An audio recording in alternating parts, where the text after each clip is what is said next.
وقت کربلا ناگزیر تھا.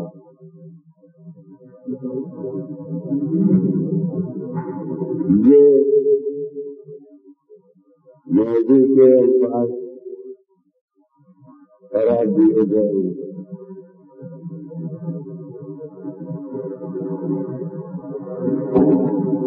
یہ جملہ اس طرح کا جو ہوتا ہے کہ کیا ایسا تھا کہ اس میں کہنے والے کا مطلب یہ بھی ہو سکتا ہے کہ واقعی ایسا ہی تھا، اور یہ بھی مطلب ہوتا ہے کبھی کہ ایسا نہیں تھا. تو اب یہ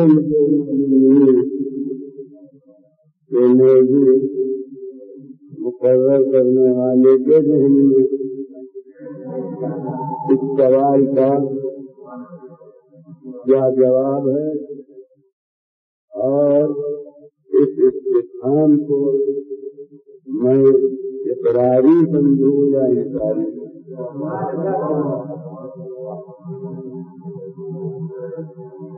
اچھا، جس کے بعد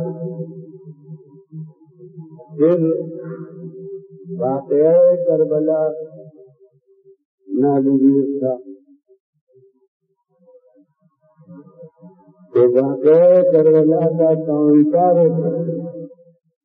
ہے جسے ناگزیر ہونا یا نہ ہونا مد نظر ہے.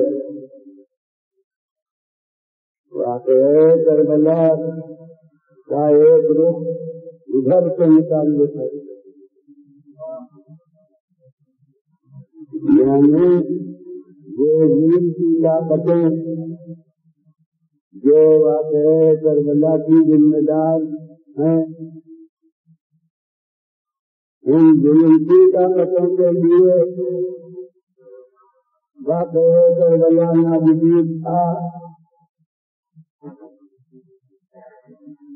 اور ایک رخ اس کا ادھر سے متعلق ہے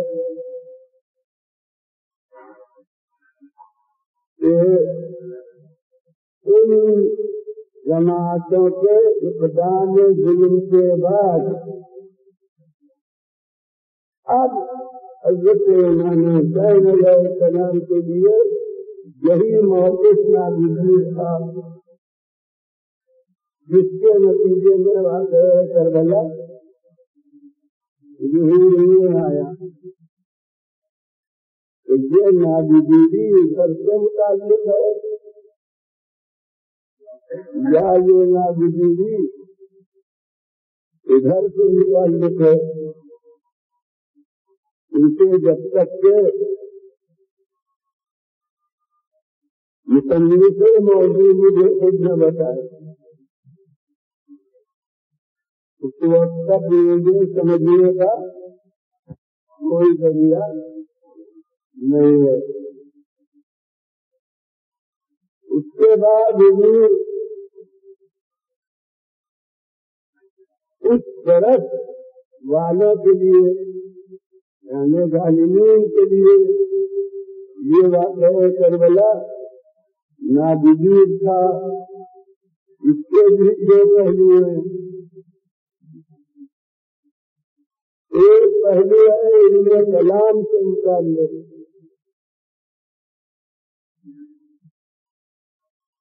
وہ کچھ علماء کا ذہنی کارنامہ ہے کہ واقعہ کربلا مشیت الہی میں گزر چکا تھا تو اب ناگزیر تھا. یعنی ظالموں کو ظلم کی ذمہ داری سے بچانے کے لیے یہ ناگزیری ہے.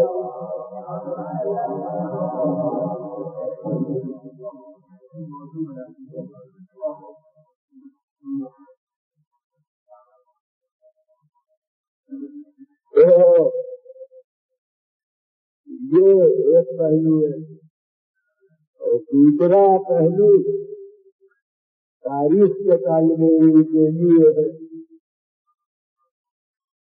بالکل یہی الفاظ وہاں بھی طرف ہوئے کہ کئیاں اخبار کی ایسی جمع ہو رہی تھی مدتوں سے، جس کے نتیجے تاریخی حیثیت یہ واقعہ کربلا نابینا تھا۔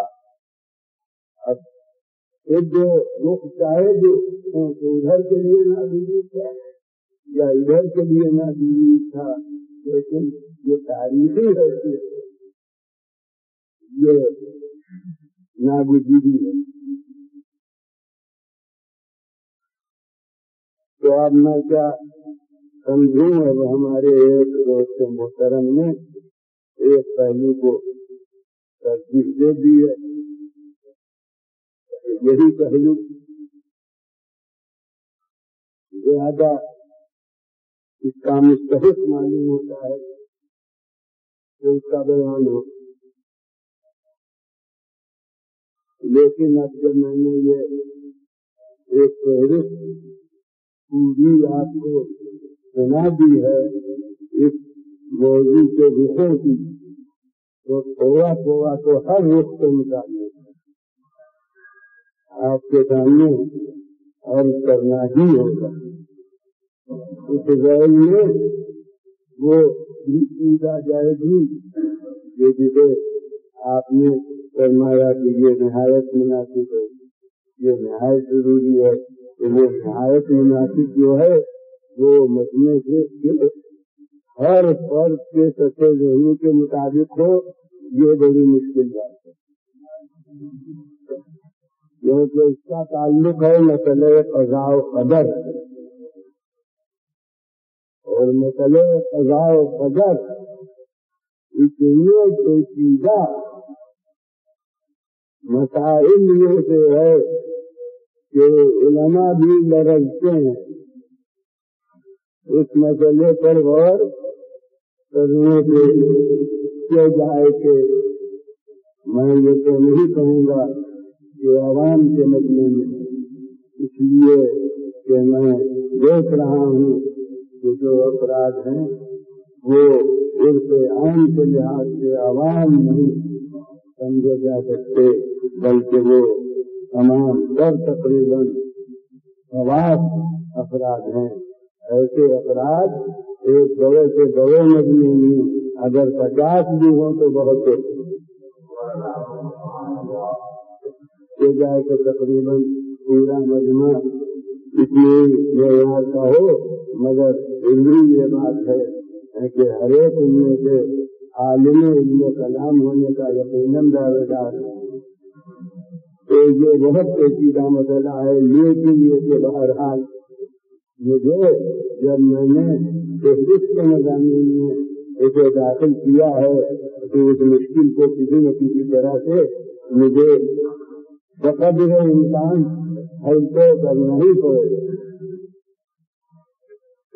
تو اب صاحب کیا واقعہ کربلا ناگزیر تھا، تو اب یہ بہت سے لوگ جو ہیں اس میں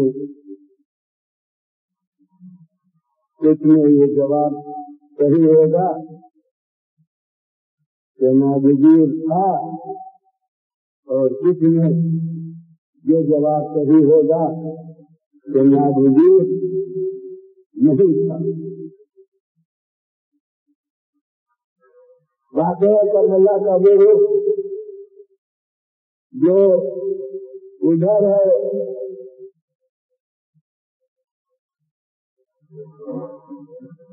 اب اس میں مقدم نبی کو قرار دے دوں، جسے آپ نے فرمایا تو یہ بہت زیادہ نہیں آتی کہ صاحب یعنی دن مزاج ادھر عمل میں لایا گیا، اور انہیں مظالم کے وقوع کا نام واقعہ کربلا ہو گیا۔ تو آپ ایک طبقے کو معلوم ہوتا ہے کہ ان ظالمین کے مظالم کے تذکرے کے لیے کچھ عذر کی تلاش ہے. ظاہر ہے کہ جب تک کسی ظالم سے ہمدردی نہ ہو اس کی طرف سے معذرت بھیجی نہیں جاتی. جو مسئلہ تراشا گیا ہے احساس شکست کے بعد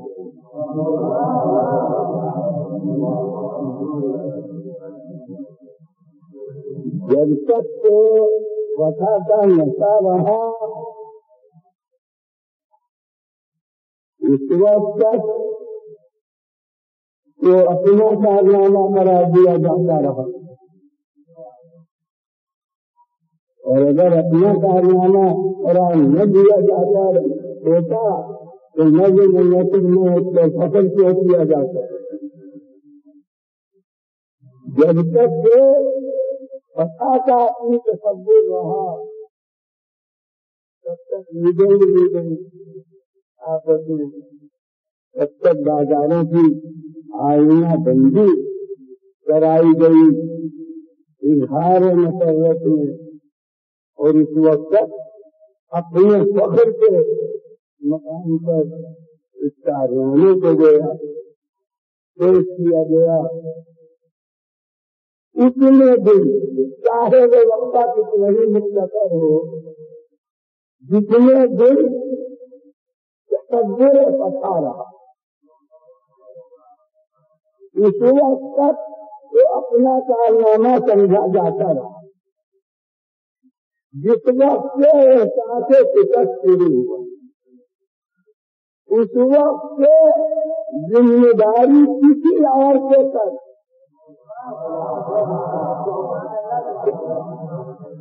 عائد کرنے کی کوشش ہو گئی. تو آج سب سے پہلا نسخہ یہ تھا کہ یہ جو کچھ کیا انہوں نے دیہات میں کیا. یہاں تک خود یقین سوچ سکتا تھا کہ اپنے کو بچانے کے لیے انہیں یاد سے ذمہ دار بنا دینا آسان ہے کیونکہ جدید کو عالم میں کلام کے کھانے جو اتنی دور جا کے ذمہ داری آ سکتا لہذا اس نے بس اسی نیتی کتھا پر ذمہ داری کو ہٹانے کی کوشش کی. اس نے کہا یہ کم دست میں گیا اس نے یہ سب کچھ کیا کہ مجھے مورد الزام بنوا دیا.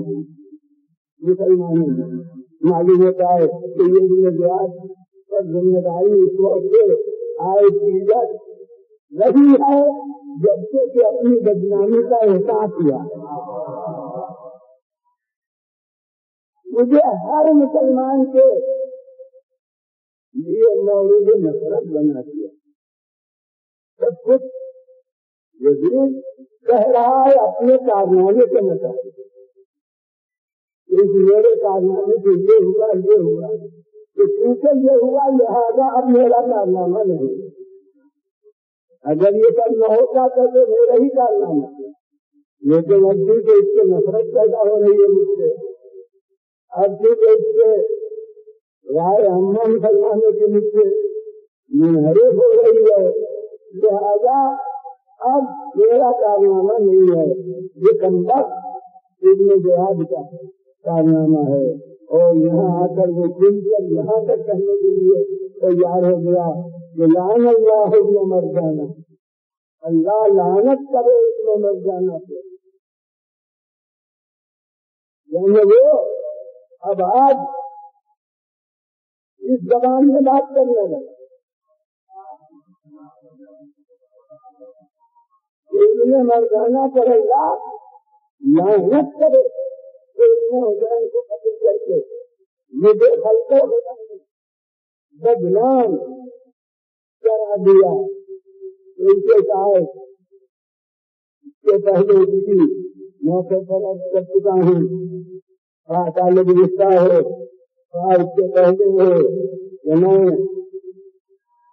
یزید کو مخاطب کر کے کہوں گا کہ یزید اسے تو ہم بعد میں طے کرتے رہیں گے یا پھر قاتل حسین کون ہے, مگر کم سے کم اتنا تو تم نے بھی تسلیم کر دیا کہ جو قاتل حسین ہو وہ مستحق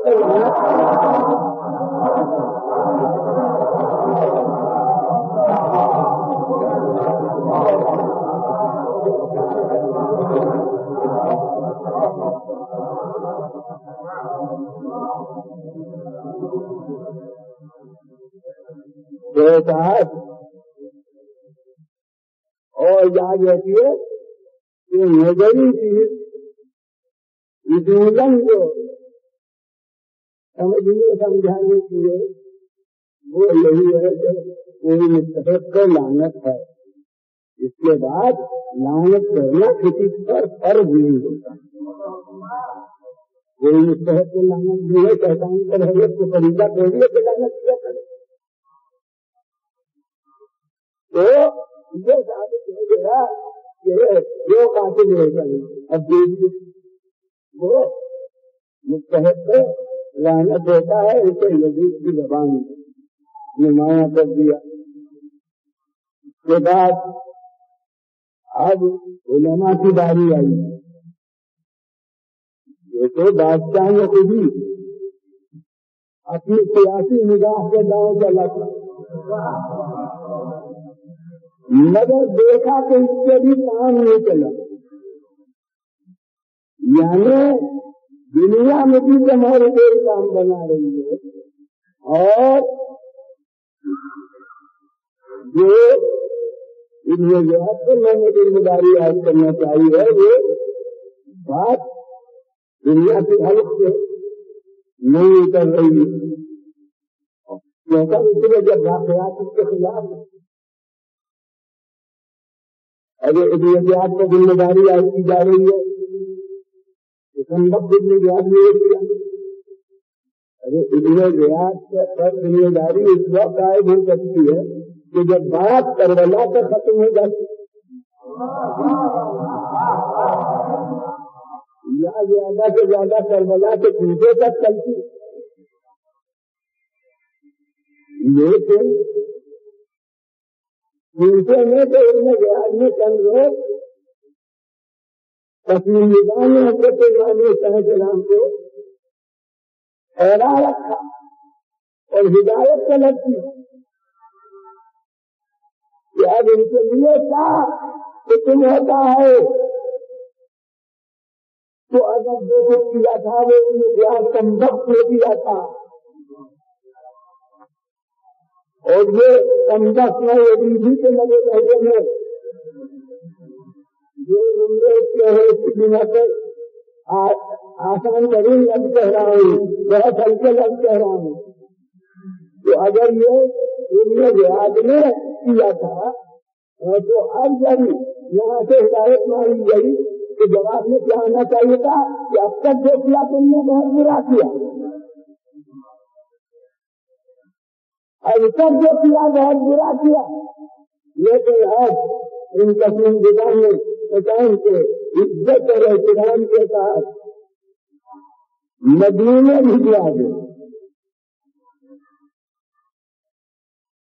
لازمی طور سے یہ ہونا چاہیے تھا یا نہیں کہ ہر صاحب عقل بتلائے, لیکن یہ تو نہیں ہوا. گزشتہ پر کوئی ملامت نہیں ہوئی. آئندہ کے لیے یہ ہدایت ہوئی کہ ان کو اب دنس بھیج دے, اور یہ نہیں ہدایت ہوئی کہ جس طرح تجھے بلایا ہے اس طرح نہ بھیجنا تمہیں,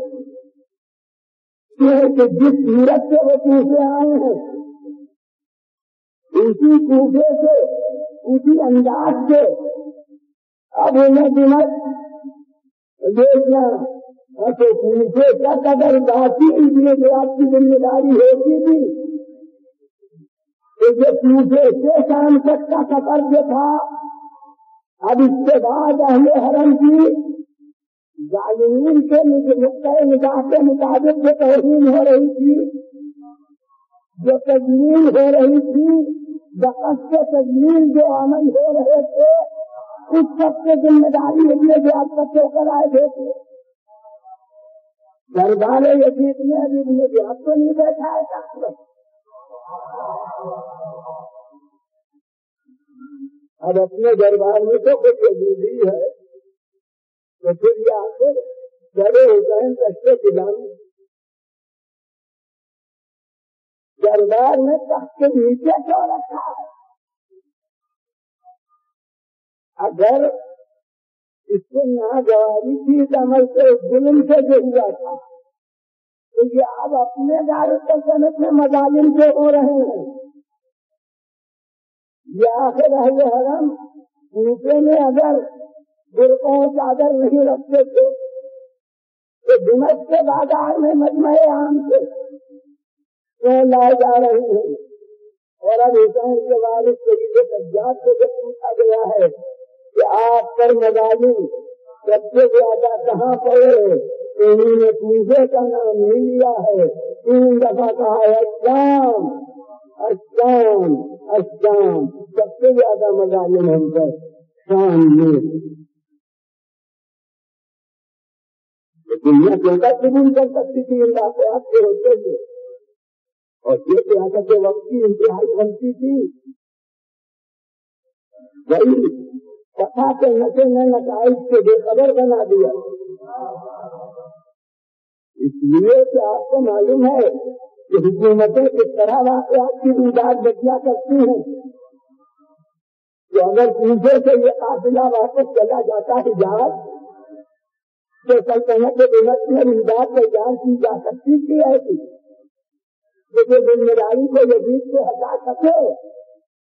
لیکن اب جب یزید کے دار سلطنت میں دنیا کی نگاہوں نے دیکھ لیا کہ یزید کے حکم سے ان اہل حرم کے ساتھ جو تشدد ہو رہا ہے، جو مظالم ہو رہے ہیں، جو ان کی توہینیں کی جا رہی ہیں، تو اب اس کے بعد کون امداد مرتب کی جا سکتی ہے جو یزید کے مظالم سے بری کرے.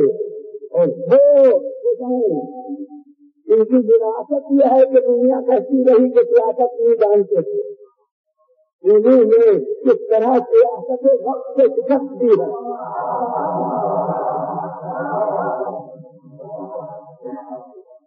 اگر ان کے ساتھ وہی جماعت رہتی جو میدان میں تھی تو وہ تو سب ان کے ساتھ ساتھ شہید ہو گئے تھے. اس کے بعد دشمنوں کی زبان ہوتی اور ایجاد بھلا ہوتی، مگر حسین اس کا انتظام کرتے آئے تھے. وہ دنوں میں خاموش قافلہ دیکھا، وہ حسین کی زبانیں تھی جو حسین کے دنیا سے جانے کے بعد گفتگو کر سکتے، اظہار کر سکے. اور ان کا ڈر حسین کو معلوم تھا، جانتے تھے کہ یہ اپنی فتح کے نشے میں کیا کچھ کریں گے. حضرت امام حسین علیہ السلام اگر ان افراد کو نہ لائے ہوتے اور بس کربلا میں یہ بات ختم ہو جاتی تو بڑی کربلا کی بات اس شکل میں آ سکتی تھی کہ جو ظالم کو ظلم سے یہ تعلق بنا سکے. اور ہو سکتا تھا کہ کردار اتارنے کے لیے اس قدر بنا دیا. اصل کردار کیا تھا؟ باطل کے سامنے پر نہ دیتا نہیں، جس کا نام ہے انکار بدل، اسے بھی کپڑے بدل کہا جا سکتا تھا کہ وہ تو موقع ہی نہیں ہوا، ورنہ وہ تو تیار ہو گئے. دوسرے لوگوں نے وہ ہونے دیا، یہ سب کچھ کہا جا سکتا ہے. لیکن کربلا کے میدان میں حضرت امام حسین صلاح یہ ان افراد کے لائے جو اہل حرم ہے تو ان اہل حرم کی عقیدے میں اور ایک وفا کے جلوس میں جس سے حکومت جہاں نے اپنے مظاہرے کے طور پر نکالا اس تمام منصوبے کو شکست دے دی. ہاں وہ میجر کی نوٹوں کے اوپر شہدا کے پر آپ کے لیے جو دعا دی گئی منظور تصور میں ہے خدا کی قسم وہ انہوں نے تو اپنے خیال میں اپنی فتح کا مظاہرہ کیا تھا لیکن حضرت امام حسین سلام کا جو مقصد تھا اس کے لحاظ سے یہ میجر جو تھے یہ حسین کی فتح کے نشان تھے کیونکہ اب یہ میجر پر چڑھائے گریدا جدھر سے جا رہے تھے چاہے وہ کوفہ ہو چاہے وہ شام کا راستہ ہو چاہے وہ بازار ہو چاہے وہ بڑے سے بڑے اجتماع کے مقامات ہوں تو سر حسین اپنی آمیز مناظر کی زبان سے پورے مدینے کو مخاطب کر کے پکار رہا تھا یہاں تماشا لو چاہے تم تماشا دیکھنے کے لیے آئے ہو لیکن گواہ رہنا تو میں نے بیعت نہیں کیا.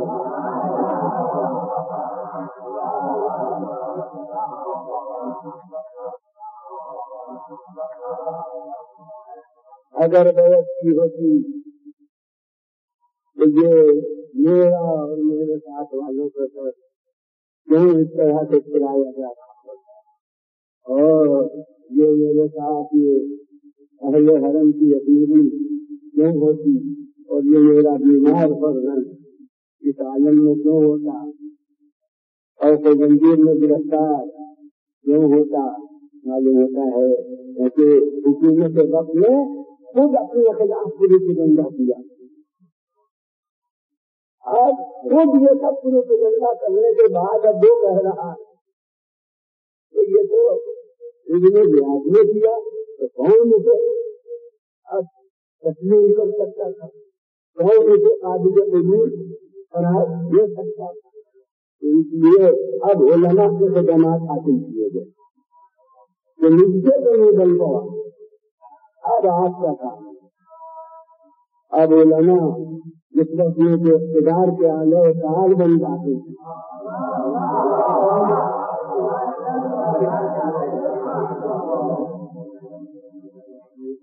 کہ وہ حکومت کا سب سے بڑا ہتھیار ہوگا.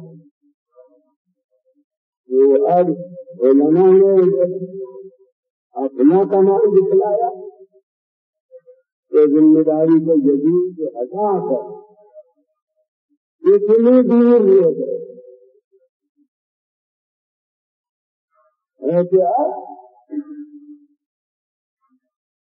کسی کا پرے پرواز نہ کر پہنچتے ہی لگے اور ایک مسلمان کو نام سنی سے بہل جائے اسے سوچنا ہی چاہیے. اللہ کا معاملہ کون مسلمان کو عقیدہ سوچے لہذا کہہ دیا کہ صاحب یہ تو کوئی پتا نہیں ملتا جب تک مشیت پروردگار نہ ہو اور جب مشیت پروردگار میں یہ لکھی گیا تھا تو اب اس کے خلاف وہی کہا کرتا. اب موضوع کی زبان میں کہوں کہ اب تو ناگزیر اور اب جب ناگزیر ہے تو یزید کو برا کیوں کہو. اب جب ناگزیر ہے تو انہیں جہاد کا نام کیوں لو.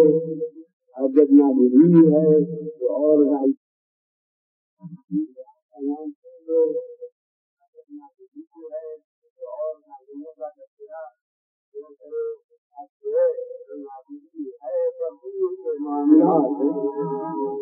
یہ آج تک تقدیر کا نام آتا ہے راستہ کرنا یہ تو تقدیر کے معاملات ہیں. نصیحت الہی یہی تھی. اب اللہ سے توقل کرنے والا بندہ وہ سب رسول کے ساتھ سننے کے لیے ہو گیا اور اس کے بعد سمجھ گئے تو بس اب یہ ہونا تھا تو اب سوچے کیا کہ ذمہ دار ہونا تو اب مشیت الہی میں تو کوئی شک نہیں، توحید الہی میں کوئی شک نہیں، ہر کے سکارت کافر جب تک، لیکن سوال بس یہی ہے قابل اور میں نے کہا کہ معاملہ اتنا گہرا ہے توحید کا کہ علماء اس پر قلم اٹھاتے ہوئے ذکرتے ہیں، بلکہ رہنمایان دین نے روکا ہے کہ توحید پر اور ذرا نہ دیا کرو، بحر العلم یہ تاریخ سمندر ہے، یہ ذرا حقیقت پر بہت مشکل ہے، مگر جو اب جو عام ضرور انسانیت کی سزا ہے، اور یاد رکھیے کہ عقل اسی ضرور کی آواز کا نام ہے،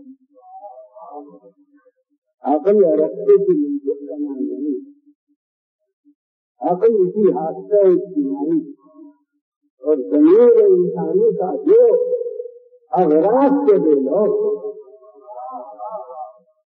اس ضمیر کے فیصلے کا نام حقیقت عقل ہے۔ تو آج عقل کی بارگاہ میں ہم اس معاملے کو پیش کریں۔ اب مطلب کی بات تو یزید ہے، لہذا ہم یزید کے سامنے لا کر کہتے ہیں اب گویا یزید بےکس ہے، بےبس ہے، تو اب کہنے والا کہہ سکتا ہے بیچارے یزید کو آتے کیوں کہتے ہو، یہ تو سب قدرت کی کار فرمائی، یہ تو سب اللہ کی کار فرمائی ہے۔ تو میں کہتا ہوں کہ خدا کی مشیت بس یہ سنسکت میں یزیدی کے دور میں آ گئی کہ وہاں آج یزید کے معاملے میں آ کر خدا سے یاد کرنے لگے۔ اور بتائیے کہ اس سے پہلے جس ظالم نے جس دور میں ظلم کا شکار کیا ہو آپ نے وہاں کبھی خدا کو یاد کیا ہے؟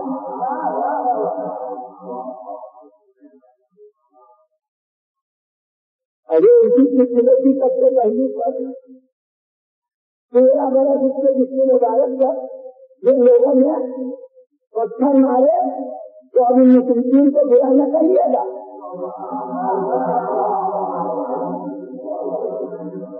یہ جو مشیت الہی میں جو ہوتا ہے وہ ہوتا ہے کہ بیچارہ ابھی جبھی کیا کرے، بیچارہ ابھی یہاں کیا کرے، اور اس دور کا بیچارہ ابھی کتنا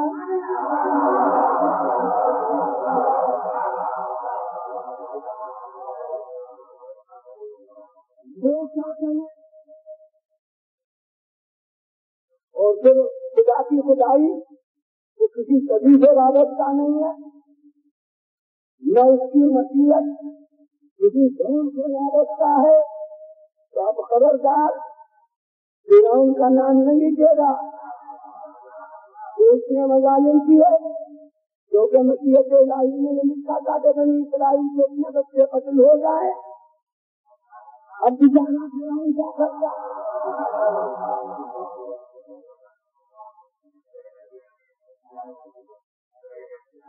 اور پھر اس سے آگے بڑھ کر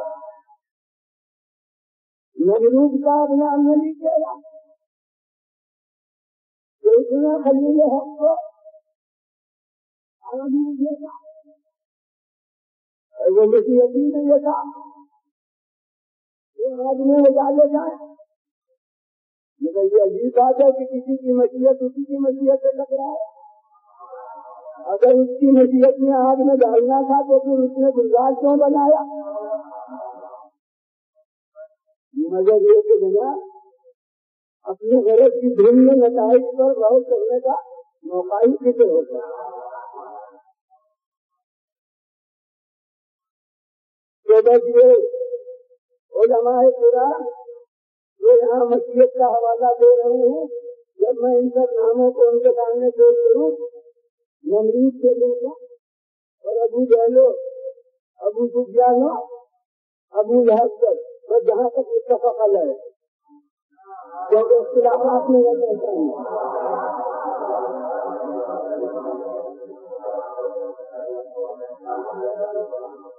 جب جس حد تک متفق اللہ ہے وہیں تک میں آ جاؤں کے نام ایک درجن پیش کر دوں. اور اب اس کے بعد یہ کہے کہ بیچارہ نمرود کیا کرے اور بیچارہ فرعون کیا کرے اور بیچارہ ابو لہب کیا کرے اور بیچارہ ابو جہل کیا کرے. اور حضرت ہونے کے پہلے والا بیچارہ ابو سفیان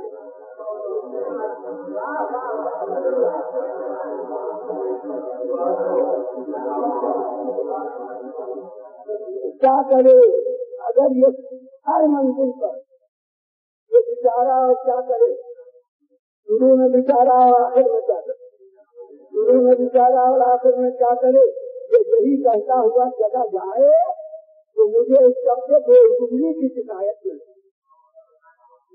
اور میں بھی یزید کو اس سب سے الگ نہیں کرنا چاہتا جو ان سب کا حکم وہ یزید کا.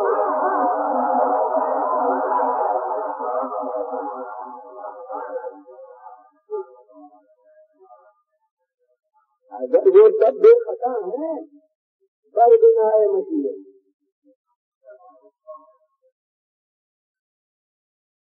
تو یزید ویسا ہی بے خطا ہوگا جیسے نمرود ہوتے ہیں. اور اگر وہاں فلسفہ مسیحیت یہ نہیں ہے جو ظالم بے خطا ہو جائے تو سارے والا یزید نے نیا علم کلام کا سیکھنا سیکھی. یزید نے یہاں سے کوئی نیا اصول مسیحیت کا آج نہ سیکھے.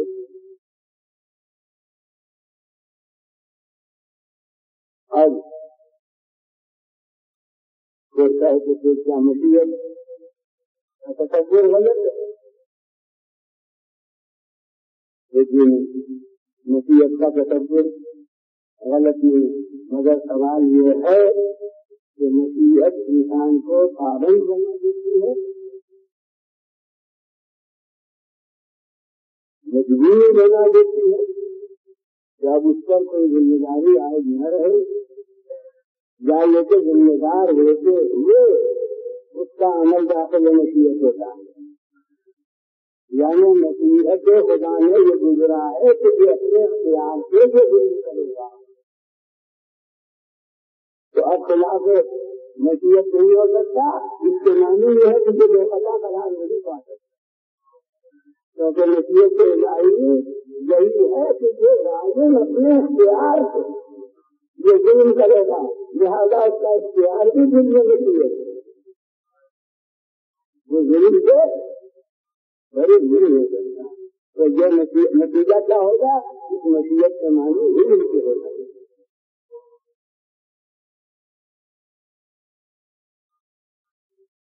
جبر اختیار میں اب آ گئی بنے یہ انسان فائل مجبور ہے یا فائل مطلب. اب یزید کی بات کریں یہ مطلب انسان کی ہوگی کہ ہر انسان اپنے افعال میں مجبور ہے یا مطلب ہے. اگر نصیحت کے معنی مان لیے جائیں کہ انسان زبردستی نہ کرتے نصیحت کام کیا کرتا ہے نصیحت کام کرایا کرتی ہے تو پھر انسان کے تمام مفاد غیرت کے بنی ہوں گے. پھر انسان کا پوری اختیاری راضی نہیں پا سکتا. اور حدود اگر یہاں تک کوئی آ گیا یہاں بھیجا انسان کے سب سے غیر اختیاری ہے تو تمام سلسلہ انبیاء حدود اس لیے کہ جب کام کا کرا دینا آپ کے ذمہ ہے تو بتانے سے کیا فائدہ کہ یہ کرو اور یہ نہ کرو. لہٰذا یہ کارگاہ تعلیم ارشاد جب کا مصنوعی کرتب ہے یہ انبیاء کاہے سکھاتے ہیں اور پھر انبیاء کا بھیجنا تو ایک سوال معاملہ نہ تھا بلکہ انبیاء کے بنا پر دنیا دی گئی. انبیاء کے بنا پر پہلے پیش کیا گیا کہ جتنے انبیاء ہیں ان کی جانیں پھر ایک مصنوعی مظاہرے کی خاطر نہیں جبکہ اس کا مقصد حیات کو نہیں تھا. ان کا فائدہ لے کر کوئی بھی نہ تھا. ان کا کام کچھ بھی نہ تھا. کام کے سب اسی کا تھا. یہ چاہتے سب انبیاء مفت میں ان کی جانے دیں پھر اس لیے بھیج دیے گئے کہ ختم ہو. پھر اس لیے بھیج دیے گئے کہ آگے اسی کے وجہ سے یہ ضرورت کیا نابودی. اور اگر ان کے لیے نابودی ہے تو پھر دنیا میں ہر مجرم کے لیے اب صرف اس طرح کے مظالم کا بہترین ہر دنیا کے ہر مجرم کے لیے اس کا جرم نابودی. جھوٹ بولنے والے کے اس کا جھوٹ نابودی. اب خیانت کرنے والے کے لیے اس کی خیانت نابودی. اب غداری کرنے والے کے لیے اس کی غداری نابودی. جو کچھ وہ کرے آزادی وہ اس کے لیے نابودی ہے. آج جہاں تک برائیاں ہیں یہاں تک اگر یہ نابودی بھی چلی گئی تو پھر سرکار جتنے کارنامے ہیں وہ سب بھی ختم. اب کسی کے عمل کی تعریف نہ کیجیے. اب کسی کی مزہ نہ کیجیے کیونکہ سب باتیں مصیبت کی بنا پر ہیں. جو اچھا کام ہوا وہ بھی اسی کی طرف, جو برا کام ہوا وہ بھی اسی کی طرف سے. اگر کہیں کارنامے پر مزہ کرنے لگے تو برائی کو مذمت کرنا پڑے گا.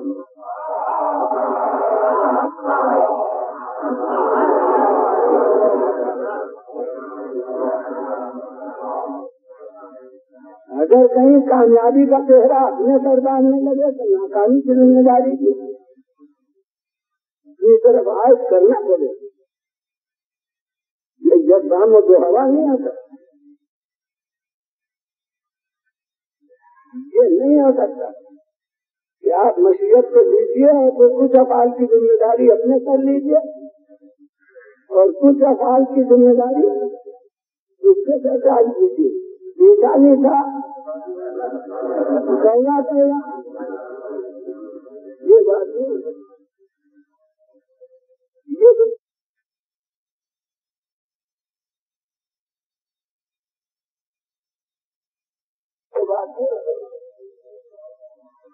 یہ بالکل غلط تھا. تو اس کے کیا مانی واقع کر بنانا ہوتی. ہاں علم الہی میں حق ہے مگر علم الہی پابندی بنا دیتا. اس کی مثالیں علم کلام سے ظاہر مضامین کے ساتھ کہا پیش کرو. بالکل روز مرہ کی بات. آپ میں سے ہر فرد اس وقت اس کا علم رکھتی ہے یعنی کہ میں یہاں کھواؤں. اس وقت اس کا علم رکھتی ہے یعنی کہ میں کچھ کہہ رہا ہوں. اس وقت اس کا علم رکھتے ہیں یعنی کہ آپ سن رہے ہیں. کون ہے اس مجموعے میں جو کہے نہیں ہم ان میں سے کسی بات کا علم نہیں رکھتے مگر کیا کیونکہ آپ سے یہ علم ہے اس لیے میں یہاں کھڑا ہو گیا.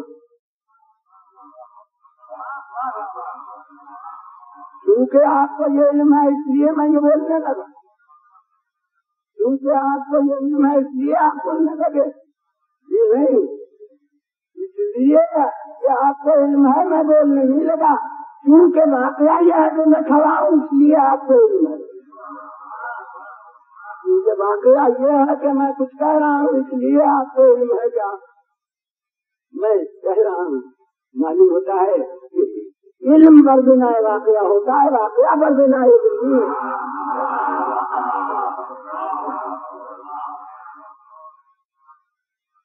اب بس میرے اور اللہ کے علم میں اتنا فرق ہے کہ مجھے علم بسال کا ہوتا ہے جو خود ان کے زمانے کے حدود سے والا کرتا ہے، اس لیے اس کے علم میں ماضی حال مستقبل کا کوئی فرق نہیں۔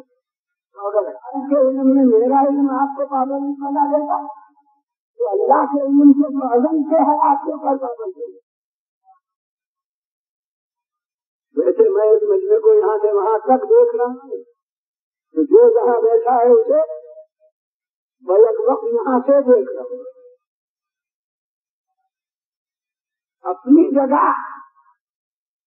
فرق مکان ہے، مگر میرا مشاہدہ یہیں سے یہی سمجھ لیجیے کہ جیسے اس مسافت مکانی کے لیے حدود ویسے ہی خالق کے لیے مسافت زمانی کے تمام نقطے،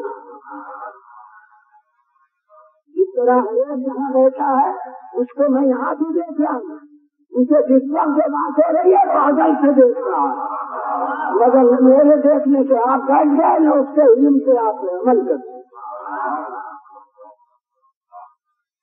ہر ایک پائلٹ میں دیکھ کر چاہے اچھا ہو چاہے برا ہو، اور اگر سب باتیں مجبوری کی بنا پر ہوتی ہیں غیر اختیاری تو آپ افعال انسانی میں خود تفریقات کو محسوس کرتے ہیں کہ کچھ کو ناقابل ملامت سمجھتے ہیں اور کچھ کو قابل ملامت سمجھتے ہیں۔ ایک مرتعش کے ہاتھ میں بھی جنبش ہوتی ہے، کوئی نہیں کہتا کہ بڑا ہاتھ سے دبا لو، اور ایک مقرر عادتاً بے موقع ہاتھ کو حرکت دینے لگتا ہے تو جو بے تکلم دوست ہے وہ کہتے ہیں یہ آپ ہاتھ کو حرکت کر دیتے ہیں، بتائیے وہ حرکت ہوتی کسی نے نہ کہا کہ ہاتھ سے روکو، اور یہ جو بھی ہے کوئی نہیں کہتا، ہر ایک کہتا ہے کہ ہاتھ کو اتنی حرکت نہ دیجیے، ہاتھ کو اتنی گردش نہ دیجیے۔ معلوم ہوتا ہے کہ فرق ہے، کچھ افعال اختیاری ہیں کچھ افعال اختیاری ہیں۔ آدمی کا پاؤں پھسلتا ہے دریا میں گر جاتا ہے کوئی مجرم نہیں سمجھتا، اور خودکشی کرنے والا چھلانگ لگاتا ہے، مسافت ایک ہی طے ہوتی ہے مگر اس پر کوئی قانون کی درد نہیں آتی، اور جسے خودکشی کرنے لگتا ہے اگر خودکشی کر گیا تو پار ہو گیا، اور اگر بچ گیا تو پکڑ گیا، مقدمہ چل گیا۔ اور یہاں ایک پہلو کو توجہ دلایا کرتا ہوں کہ خودکشی ہر قانون میں جرم، مگر اصل خودکشی کی سزا دینے پر کوئی عدالت قادر نہیں۔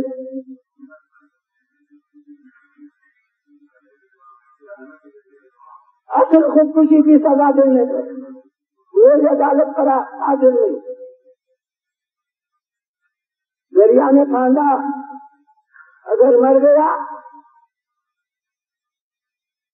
تو کوئی سزا نہیں ملے گی یہاں کسی عدالت سے، اور اگر بچ گیا یعنی یہ ہمارے دنیا کی عدالتیں ناکام کوشش خودکشی کی سزا دیا کرتی ہے۔